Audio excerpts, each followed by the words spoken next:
ہم پہ بہتان لگاتا ہے کہ یہ بریلوی نبی علیہ الصلوۃ والسلام کو گاڈ اور خدا مانتے ہیں، نعوذ باللہ، اور اپنا عقیدہ کیا ہے؟ اپنا فاسد اور باطل اور شرکی اور کفری عقیدہ اس نے کئی اپنے بیانات میں پہلے بھی بیان کیا ہے۔ کہتا ہے کہ اللہ رب العزت کہتا ہے کہ تم مجھے اپنی 60 سالہ زندگی دے دو تو میں تمہیں اس کے بدلے میں جنت میں منی گاڈ، منی خدا بنا دوں گا، نعوذ باللہ تعالی۔ کیا جنت میں وائی فائی ہوگا؟ سب کچھ ہوگا بھائی۔ کسی آدمی کے وہم و گمان میں بھی وہ چیزیں نہیں گزری جو اللہ اسے جنت میں دے گا۔ بھیا سب کی اپنی اپنی چھوٹی چھوٹی خدائیاں ہوں گی، اب اس سے زیادہ کیا چاہیے؟ بھیا سب کی اپنی اپنی چھوٹی چھوٹی خدائیاں ہوں گی، اب اس سے زیادہ کیا چاہیے؟ بھیا سب کی اپنی اپنی چھوٹی چھوٹی خدائیاں ہوں گی، اب اس سے زیادہ کیا چاہیے؟ اپنی خدائی ہوگی نا، یہ ہو جائے یہ نہ ہو، اپنی خدائی ہوگی نا، یہ ہو جائے یہ نہ ہو، اپنی خدائی ہوگی نا، یہ ہو جائے یہ نہ ہو۔ اچھا ہاں اب ادھر آ جائیں، ہاں ادھر آ جائیں سرکار، رک جاؤ، رکو ذرا، صبر کرو۔ ہاں جی، اگر میں یہ قرآن سے ثابت کر دوں پھر آپ کیا کریں گے؟ اور ایک پیغمبر سے پھر کیا کریں گے؟ قرآن میں سورہ یوسف کے اندر جب وہ 2 قیدی آ کے حضرت یوسف علیہ السلام کو اپنی اپنی خوابیں سناتے ہیں تو وہ ایک قیدی سے کیا کہتے ہیں کہ تم میں سے ایک شخص اپنے رب کو شراب پلائے گا۔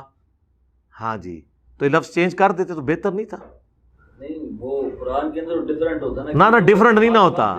ہاں نہیں نہیں نہیں نہیں، رب کس کے لیے بولا؟ ایک منٹ ٹھیک ہے۔ عام آدمی میں، مسلمانوں میں کون کسی بادشاہ کو رب کہتا ہے؟ آپ ایجوکیٹ کریں گے نا اسے، عام مسلمان سے پوچھیں رب کون ہے، یعنی وہ کہیں گے کہ عارف الوی رب ہے ہمارا؟ نہیں مانیں گے نا۔ ہاں، اس لیے اس کو ٹھنڈے دل سے ذرا سوچیں۔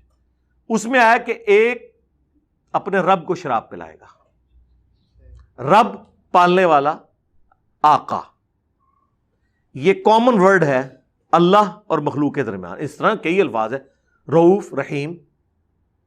ہم نبی السلام کو نہیں کہتے بالمؤمنین رؤوف الرحیم، لیکن ہم کہتے ہیں اللہ کے لیے ہم دی رؤوف دی رحیم، الرؤوف الرحیم، لیکن لفظ تو وہی ہے نا۔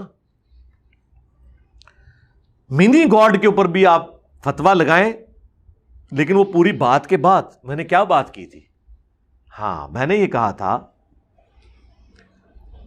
کہ دنیا میں کن فیکون کوالٹی کس کی ہے؟ اللہ کی۔ ہمیشہ کی زندگی کوالٹی کس کی ہے؟ اللہ کی۔ یہ 2 کوالٹیز ایسی ہیں جو انسان کی انسٹنکٹ میں خواہش کے طور پر موجود ہے، اسی وجہ سے انسان نے دعوی خدائی کی ہے۔ انسان چاہتا ہے کہ میرا آرڈر چلے، مجھے موت نہ آئے۔ اگر یہ 2 خامیاں انسان کی دور کر دی جائیں کہ وہ اپنی جنت خود تخلیق کرے، وہ جو چاہے خواہش کرے وہ چیز سامنے آ جائے اور اسے موت بھی نہ آئے۔ ہم ہمیشہ سے نہیں ہیں لیکن ہمیشہ کے لیے ہیں۔ اللہ تو ہمیشہ سے ہے اور ہمیشہ کے لیے ہے، ہم ہمیشہ سے تو نہیں ہیں، ہم حادث ہیں، قدیم نہیں ہیں، لیکن اب ہم ہمیشہ کے لیے، کیونکہ جنت ہمیشہ کے لیے۔ تو یہ میں نے کہا تھا جنت میں جب آپ جائیں گے تو آپ کی یہ خواہش پوری ہو جائے گی، جو صحیح مسلم میں حدیث ہے، جنتیوں مبارک ہو، آج کے بعد تمہیں موت نہیں آئے گی، ہمیشہ زندہ رہو گے، ہمیشہ جوان رہو گے، کبھی بڑھاپا نہیں آئے گا، کبھی بدحال نہیں ہوگے، ہمیشہ خوشحال رہو گے، اور کبھی اللہ تم سے ناراض نہیں ہوگا۔ اور قرآن میں جگہ جگہ آیا کہ جنت میں ہر وہ چیز ملے گی جو تم خواہش کرو گے، وہ چیز تمہارے سامنے ہوگی، کن فیکون بھی ہو گیا اور ہمیشہ کی زندگی بھی مل گئی۔ یہ پوری تمہید بنانے کے بعد میں نے ایک جملہ بولا تھا، گویا کہ، اور یہ کس کانٹیکسٹ میں میں نے بات کی تھی کہ ہم اپنے رب سے کیوں محبت کریں؟ اس رب سے جس نے ہماری مرضی کے بغیر ہمیں پیدا کر کے اتنے بڑے امتحان میں ڈال دیا کہ ہمیشہ کی ناکامیاں ہیں یا کامیابیاں ہیں۔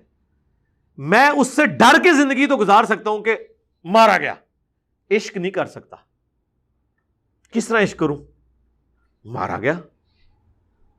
تو محبت کا جذبہ میرے اندر کس صورت میں آئے گا کہ اگر میں یہ کانسیپٹ رکھوں کہ اللہ اکیلا تھا، اس نے اپنی خدائی میں کسی کو شریک نہیں کیا، لیکن یہ اس کا احسان ہے مجھ پہ کہ چند سالوں کی زندگی کے عوض مجھے وہ ہمیشہ کی جنت میں زندگی دینے والا ہے، جس میں کن فیکون کی کوالٹی مجھے مل جائے گی، ہمیشہ کی زندگی مجھے مل جائے گی۔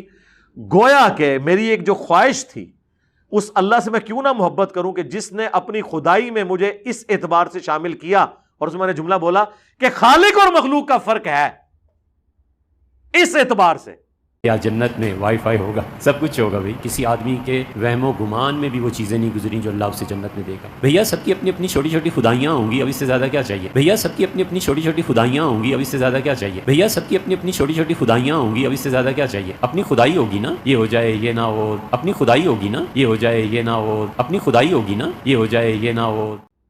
لیکن کوالٹیز میں میرا دل باغ باغ ہو جاتا ہے جب میں سوچتا ہوں کہ اللہ تو اکیلا تھا، وہ تو کسی کا محتاج نہیں ہے، لیکن اس نے کہا آؤ میں شیئر کرتا ہوں، ہمیشہ کی زندگی بھی تمہیں دیتا ہوں اور کن فیکون بھی تمہیں دیتا ہوں۔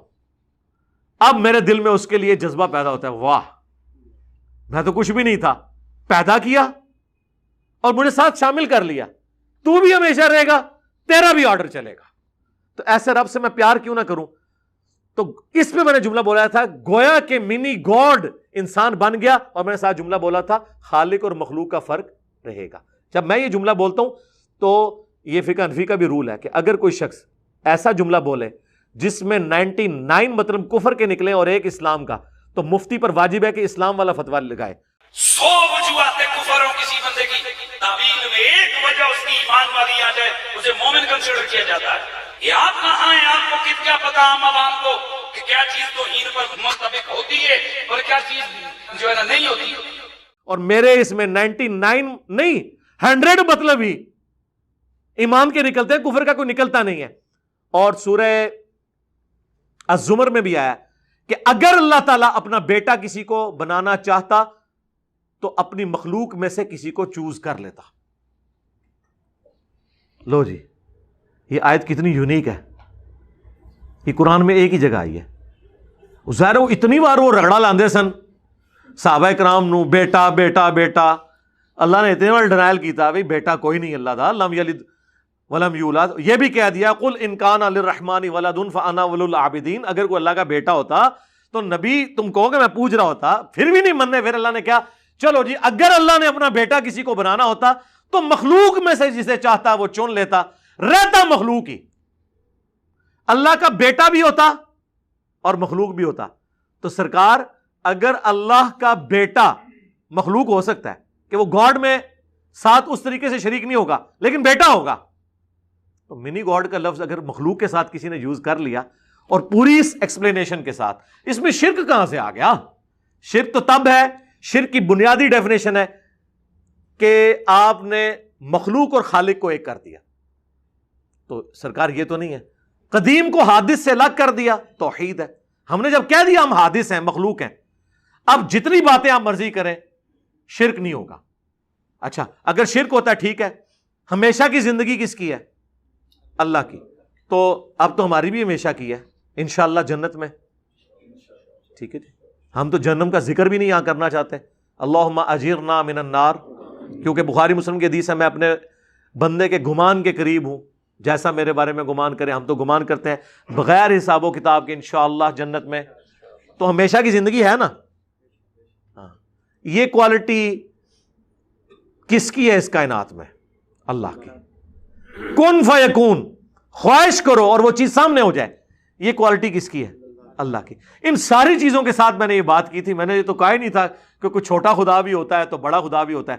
سرکار ہم تو آپ کے بڑے بڑے خداؤں کو پاؤں کی ٹھوکر سے دور پھینک چکے ہیں ایک جملہ بول کے کہ باپ شے ہی کوئی نہیں، تو ہم نے کہاں سے یہ چھوٹے چھوٹے گاڈ ماننے؟ تو یہ پورے کے پورے سینیریو میں یہ بات ہوئی تھی